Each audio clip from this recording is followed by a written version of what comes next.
I'm Laura Hoff, manager of the A.R.E. Library and Edgar Cayce Foundation. Today we are speaking with Sidney Kirkpatrick, author of Edgar Cayce, An American Prophet. Hi, Sidney. Good morning. It's a pleasure to have you with us today. Hi, Laura. I just love being down here at the beach. Please share with us how you came to discover the Edgar Cayce work. Laura, I was dragged kicking and screaming into this. The woman who later became my wife was the administrator at my children's school, and she was determined to have a new Edgar Cayce biography. She had been interested in Edgar Cayce literally since childhood, and it had been an important part of her life. And so, here was Sidney Kirkpatrick, a young best-selling author, parent at the school, and she was determined to, use me to entice me into becoming interested in Edgar Cayce. So she started giving me these copies of Venture Inward. Eventually, Tom Shagru's There Is a River, and she kept leaving, these books about Edgar Cayce, in the school mailbox for me. And literally, I didn't want anything to do with it. I thought, at the time that anybody who put their faith in a psychic ought to visit a psychiatrist. Of course, today I'm of the opposite opinion. I feel like every psychiatrist ought to consult a psychic before they treat any patient. But I was very skeptical. I just didn't believe it, and she kept confronting me about trying to get me to read and study this material. And I finally, I just told her the truth. I just didn't believe it. I said, any story that's too good to be true, when you dig deep enough, turns out not to be true. So we had this tug of war going, and eventually, as fate would have it, we were both headed to Washington, D.C., and we had this little battle of wills, and to prove her wrong, I agreed to, we'd come to Virginia Beach, we'd come up into the association library, and I would show her the error of her ways. I would show her how, when you really took apart these readings, that they would fall apart, that the stories about Edgar had been embroidered over the years. This didn't turn out to be the case. We got up in the library, I think it was like on a Thursday afternoon, and on Monday I was still looking for that, reading that didn't make sense. It was a real wake-up call for me. And but it was really, as I pursued it a little bit further, and we came into the Cayce vault, that I was truly taken by the story. You go into the vault and you see the actual readings, and the files for each individual who had these readings, and you start looking at them. And of course, the first thing that happens is you notice the sheer volume of these readings. We're not talking about 50, 100. We're talking 14,000 plus readings, and so that strikes you. And then you're hit by the specificity of what's in the actual readings, names, dates, body parts, blood type, body temperature, actual hard details. Cayce didn't speak in these vague, ambiguous terms that popular culture has come to think of, as psychic readings, but hard specifics. And then, of course, you start looking at it further, and you're touched by the internal consistency of these readings. That things that Edgar Cayce was saying in the 1920s are consistent with what was coming through in the 1940s. And here you have a vast array of different kinds of materials on different topics, and somehow or another he kept it together, and this is someone who was doing, readings twice a day, virtually every day, for 44 years. I just didn't get it. It's like a Las Vegas stage performer who's got to concoct a new act every day. It didn't make sense. And what happens is you stop asking yourself, did Cayce do what he is said to have done? Because the evidence is overwhelming. He did. And so you stop asking yourself, did he do what he is said to have done? And you start asking yourself, well, how did he do it? And as you make that leap, that's when you really fall into the rabbit hole. And I think most of the people who come here to study, Edgar Cayce's work, who come to attend the conferences, are deep in that rabbit hole. And believe me, it just gets deeper and deeper and deeper. And so I just couldn't figure out how he did this. And my instincts, though, as a writer, were to walk away from it because the subject, seemed too far out. But boy, I'm so blessed at the opportunity to have dove into it, and I don't regret that moment of dropping into that rabbit hole, because it's changed my life. It's changed my family's life. It's changed all kinds of things for me, both personally and professionally. You had complete access to the archives in the Edgar Cayce Foundation to write your book, An American Prophet. Tell me about that. I heard a rumor you spent the night in the vault. We did spend a night in the vault. The archivist at the time said it was an accident. She thought we'd left. And in reality, though, I suspect, it might not be true, that she knew how skeptical I was, and she knew how almost overwhelming this material was to me. Because you got to realize, I was very much a skeptic, and here I was being confronted with things that I just couldn't explain, which did not make sense. So she may have locked us in the vault to keep me there, and of course I'm glad she did.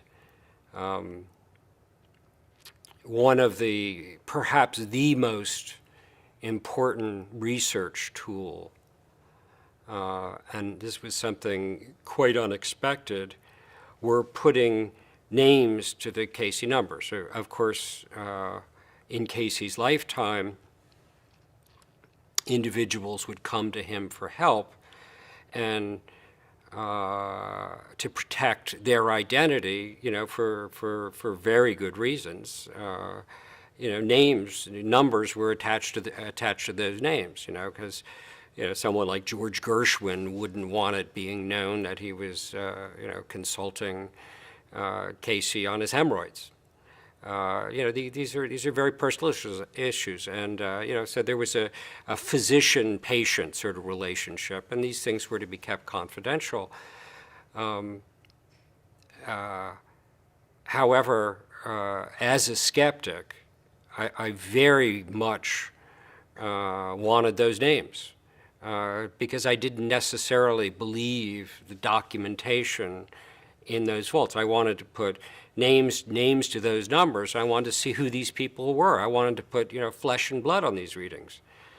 The first thing that happened was how shocked I was to discover how many famous people had readings. This was really remarkable to me because in our age, when you have John Edwards, James Van Praagh, people on television, appearing on Oprah, and they're all by and large, not to pick on a lot of modern day psychics, but Edgar Cayce never revealed the famous people that he was giving readings to. I mean, we're talking, Nikola Tesla, Thomas Edison, a president of the United States, heads of major corporations, a head of engineering for General Motors was getting readings. The president, founder of Delco, CEO of Goodyear Tire and Rubber Company, Charles Kettering, not only important scientists and researchers, but physicians too, and artists and actresses. And I was thinking, oh my gosh, what a gold mine. This is incredible. But a strange thing actually started happening as I got into the work, and as I think most people who stick with the Cayce work, who really begin to use it and to try to digest it and make it part of their lives, you discover that it's really not about famous people. I mean, this is what excited me when I first went into the vault, because I was coming from a sort of People magazine sort of mindset, and I was, dazzled by these important names. But as you work through these readings, you realize that, it's the housewife from Chicago. It's the tombstone cutter from Selma, Alabama. That's really the heart of the work. It was readings for people whose names wouldn't necessarily, register beyond their communities. That are the important thing. And I'll just give you an example for, I think his number is 134. I might stand corrected, but it's a simple request for an inscription. And it's the kind of thing where you look at this reading and it might just blow right past it because it doesn't seem all that important or all that interesting. And then, you put a name to that, and you know that this man is Lamar Jones, and he's a tombstone cutter from Selma, Alabama. That's what he wants the inscription for. He wants it for a tombstone. Then you dig a little deeper, and you realize that his wife has just passed on. And so that this, you start realizing, well, he wants an inscription for his wife's tombstone. And then you dig even further, and then you start going to Selma, Alabama, and you start looking at the actual dynamics of what's going on. And this is the godmother to the Cayce, children. And that this is Edgar Cayce's favorite fishing buddy. Edgar Cayce loved fishing. And so that seemingly insignificant reading, which you might blow past earlier, suddenly opens a window into the lives of Edgar Cayce and the team that went to creating the work as we know it today. And we've said before when we've been talking about this that the Cayce work really isn't about Edgar Cayce. It's about a team. It's about the creation of a team and a team of people holding it together through some very, very difficult emotional, personal, professional challenges. And the people who came, who requested readings, were a very important part of the creation of that work. We know when Edgar Cayce went into trance, he didn't remember anything. They couldn't remember what he'd said or what was seen or heard, and so he needed someone to guide him into trance. Invariably, Gertrude, who would put the questions to him. He needed Gladys Davis, his secretary, a stenographer, to take down what was being said. Invariably, at least for the health readings, they encouraged physicians, to attend these readings. And so so the team sort of had to be built up and stay together.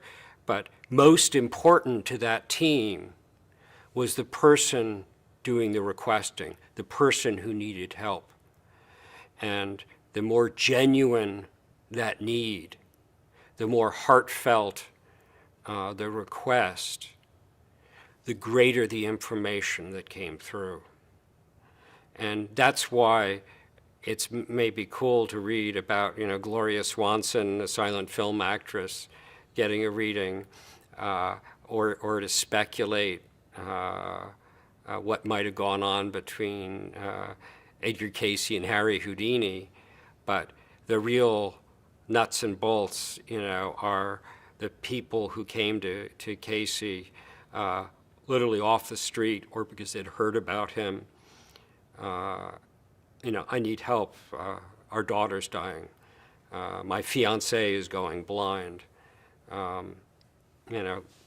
That's the heart. And when you start putting flesh and blood on those readings, the work comes alive in just some really exciting ways. Was there any specific moment as you investigated this material that shifted your perception of the Cayce work? As I've said, I was very skeptical at first about all of this, and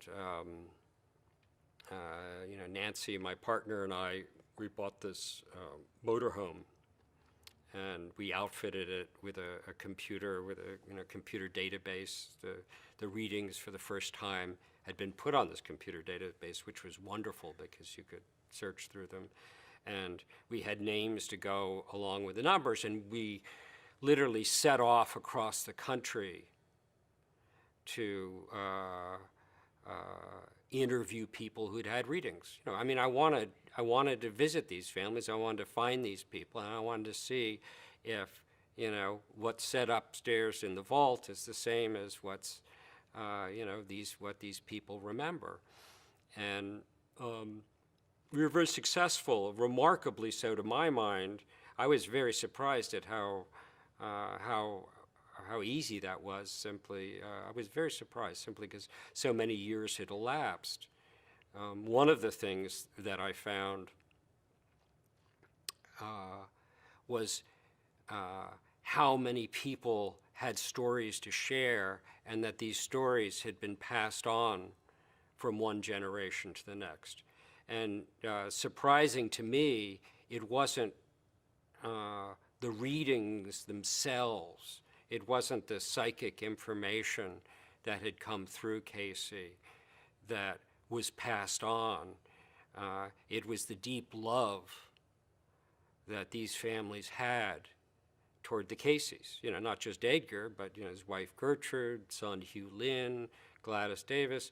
Edgar taught Bible study, and he was a very popular Bible study teacher. Of course, we know from the readings that he had a whole lot of insight into the Bible because he had written one of the books of the Bible. I don't know if you want to take that jump, but it's just amazing the thought of entering a Bible study class with one of the authors of the scriptures. Be that as it may, kids, young people loved to attend Cayce's Bible study, and afterwards they loved to go up into the Cayce house and sit in the parlor and play games. Many people shared memories of the fun that they had with the Cayces. One of the most remarkable moments to me, and this, again, you've got to realize, I was very skeptic. Even 2 years into this project, I kept saying, I kept waiting for the ball to drop, for this stuff to start unraveling and fall apart. But so we were headed into this little town called Anniston, Alabama. And this was a period in Cayce's life where, his successful photo studios in Hopkinsville and Bowling Green had melted down, or actually there were fires. And so he was working as an itinerant photographer. I mean, he was literally didn't have a car. He was living out of a wagon, and he was going school to school, town to town, shooting photographs, mostly church groups, schools, and stuff. And so Nancy and I, tooling around Alabama in this motorhome, got to Anniston, and we were saying, how are we going to find anything here? Because Anniston isn't much bigger net today than it was then. How are we going to find information about Cayce? In other cities, like Selma, for example, it's very easy to find material on Cayce because he was, invariably wherever he went, he was a church deacon. So you all only have to go to the church archives. And I use Selma, Alabama in particular because their church records, he was a church secretary at one point, are all written in Edgar Cayce's hand. You recognize the handwriting immediately. But so we went to Anniston, Alabama, and I don't think there was a church at that time in Anniston, Alabama, to look for evidence of Cayce. And anyway, we pulled in at it was almost 2 o'clock in the morning in Anniston, Alabama, and we sort of pulled into this public park, and just essentially turned off the engine and went to sleep. And at crack of dawn, 6 a.m. in the morning, there was a bang, bang, bang. It was like a shuddering. And, we're from California, and I just thought this was an earthquake going on. I didn't realize they don't have earthquakes like that in Alabama. But I jumped out of the bed, and I was just, in my jockey shorts, and I just ran out front door of the motorhome. And there was this skinny little kid, I don't know, 12, 14, skinny little kid with a basketball, and he was bouncing it off the back, of the motorhome, and which was sort of reverberating around inside, which is what had woken us up. And I go, "What the hell?" And the kid looked at me, and he looked shocked. I don't know if he thought, maybe he thought nobody was in the motorhome or what. And he'd just been looking for a place to bounce his ball. I don't know what it was, but he suddenly sort of turned white like he'd seen a ghost or something and took off. In retrospect, I think it was Sidney who was seeing the ghost as opposed to him seeing me. But anyway, it was, it was like 6:15 in the morning at this point, and we were up. And so we decided we'd just, instead of setting up camp, we'd go into town, just have breakfast, and then figure out how we were going to investigate Cayce and Anniston. And we were at this little diner, and diner. It's a cool little diner with a typical countertop which runs around the front of where the stoves and things are. It was full. It was full at 6 o'clock, 6:15 in the morning because. They're all farmers, and all farmers came in for their, coffee and whatever. And Nancy and I are sitting at the counter, and we're trying to figure out, we're thinking we had to look to see if there was a library, to see if there was a historical association, none of which really, Anniston's a small place. When out of the men's room comes this guy, and his sort of. Well, on the older side, it looked a little odd to us, and he was waving his hands like this, and he's walking out, and he's talking about, and then Edgar Cayce did this, and then Edgar Cayce had this wagon, and he had kept his cameras in the wagon, and he was just talking like I was thinking, maybe this little guy off balance, but how weird.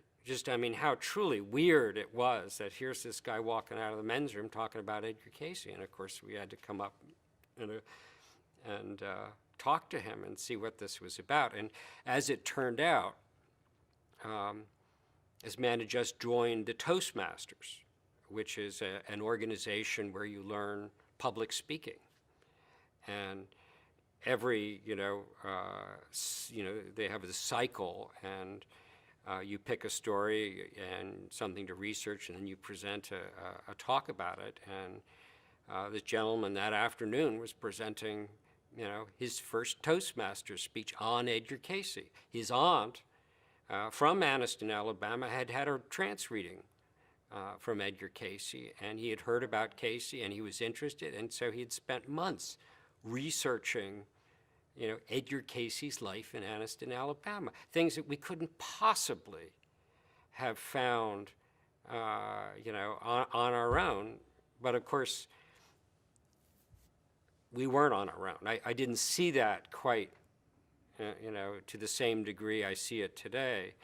But, the universe was pushing us forward. This is really why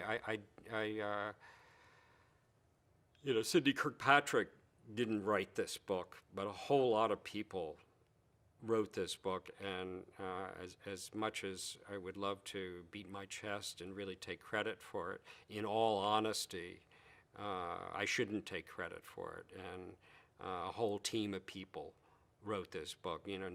Nancy, huge contribution, but also the hundreds of scholars and researchers here at the A.R.E. who did so much of the heavy lifting, who organized the readings, who sought to understand them. So, I feel like I just came in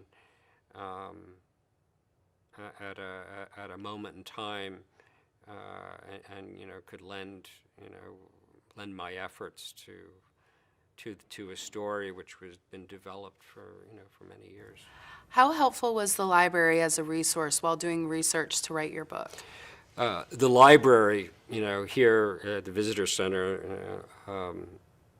is a one-of-a-kind place. I mean, this is literally, the Library of Congress for the metaphysical world. I mean, it really is. You have the readings carefully documented and against one wall. You have the material indexed. More important, or let's say equally important, behind that, you have the textbooks. You have the resources that'll help you understand what it is you're reading, and so it's a one-stop place. What a lot of people don't realize is that you can't find a place like this anywhere else in the world. I mean, it doesn't exist. I mean, Harvard's, the psychology department has a very nice collection. The Rhine Institute, of course, has a collection. There's one or two on the West Coast, but there is nothing that has the true resources that can be found upstairs, in the world of metaphysics. What is the most fascinating thing you have found while doing research for the Cayce work? I think what surprised me the most when you start getting into the readings is their sheer diversity. When I first started studying Edgar Cayce, I kept thinking of him primarily as a medical, clairvoyant, diagnostician, and of course he was, and there are, plenty of material, in that regard.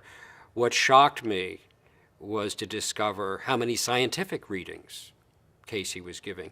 He was giving engineers information on how to redesign airplane wings so that planes could fly faster, more efficiently, landing lights at airports, vending machines, devices so that physicians could look through and examine, see auras and examine, as a diagnostic tool. So it was a wonderful surprise to learn that, how important, how big science was to this work. And I think my children's generation are going to embrace that in a very serious way. readings, for example, on alternative energy, of which there are several very important readings. There are designs for a perpetual motion motor, which Cayce gave as a way to have renewable energy. So it's exciting to get into these science readings, and I think that's what surprised me the most, and that's what's going to keep, I think, the next generation as interested in studying the readings as we are today. You mentioned earlier Nikola Tesla and Thomas Edison. What proved to you that they had readings or meetings with Edgar Cayce? As stated in your book, we had no previous documentation for either. There had long been rumored readings for both Thomas Edison and Nikola Tesla. The challenge as a biographer, and is to how are you going to document that? Because it's really not fair to readers to just plant the rumor. You shouldn't even mention it in the book unless there's some sort of way you can anchor it and verify it. So in our research, that's one of the things we undertook. The first big break we had in that regard was the notes that a reporter from Chicago, Roswell Field, a very, very important journalist, who'd come to interview Edgar Cayce, had left notes that Cayce had given readings to these important inventors. So there was one little, that was sort of like the thing that opened it. And as soon as we had those notes, then we could narrow down the time period.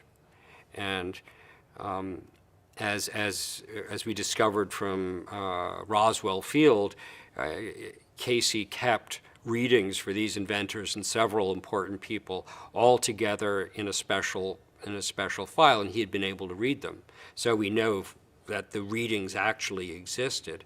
And so the other challenge was to pinpoint the time, and after going to the Edison archive and getting a chronology of where Edison was at various points in times, we were able to put Thomas Edison and Edgar Cayce in the same building on the same day. And this was in Bowling Green, at the Business College in Bowling Green. And we know who invited Thomas Edison, and Edison had been headed to Bowling Green to give a lecture and had been told about Edgar Cayce. And so we know how and when the reading took place. Unfortunately, we don't have the words. How great it would have been to have the actual words that came through in that reading. Do you have any insight on the alleged reading that Woodrow Wilson had? Woodrow Wilson is another one of those individuals where it was rumored for a very long time that he had received the reading. With Woodrow Wilson, however, there were very long time connections. Will Starling, who was a Secret Service agent who was very close to the president, had known Edgar Cayce since he was a child. They'd grown up together. Starling was a fascinating individual from Hopkinsville, Kentucky, and had known Edgar Cayce. So we know that he had an entree through Woodrow Wilson's personal Secret Service agent. We also know that Cayce was in business with two of Woodrow Wilson's nephews. They'd gone on an oil expedition, to drill for oil in Texas, and they'd all been together, spent several months. We also have a small window in the Cayce work. Cayce is so fun to research because the readings themselves tell us where he was almost every day, for 44 years. I mean, because he was giving readings and it identifies where and what time. So we know essentially where he was. And then, so when you find a little opening, when readings, aren't there, you can go right to that time period and look very hard. And we did find a trip that Edgar made to Washington, D.C. And so we know likely when those Woodrow Wilson readings were given, and a comment by his secretary, just a little reference. Edgar Cayce had to go to Washington on very short, on short notice, and we were not told who the reading was for. But the assumption, the guess is that this was for Woodrow Wilson. Maybe in time when we're all able to develop psychic powers, it would be great for a biographer to have those kind of psychic powers and go back and find out exactly what happened and what was said. Sidney, thank you for being with us today. It has been a real pleasure. It's a pleasure. It's a pleasure, Laura. Thank you so much. I just love being here.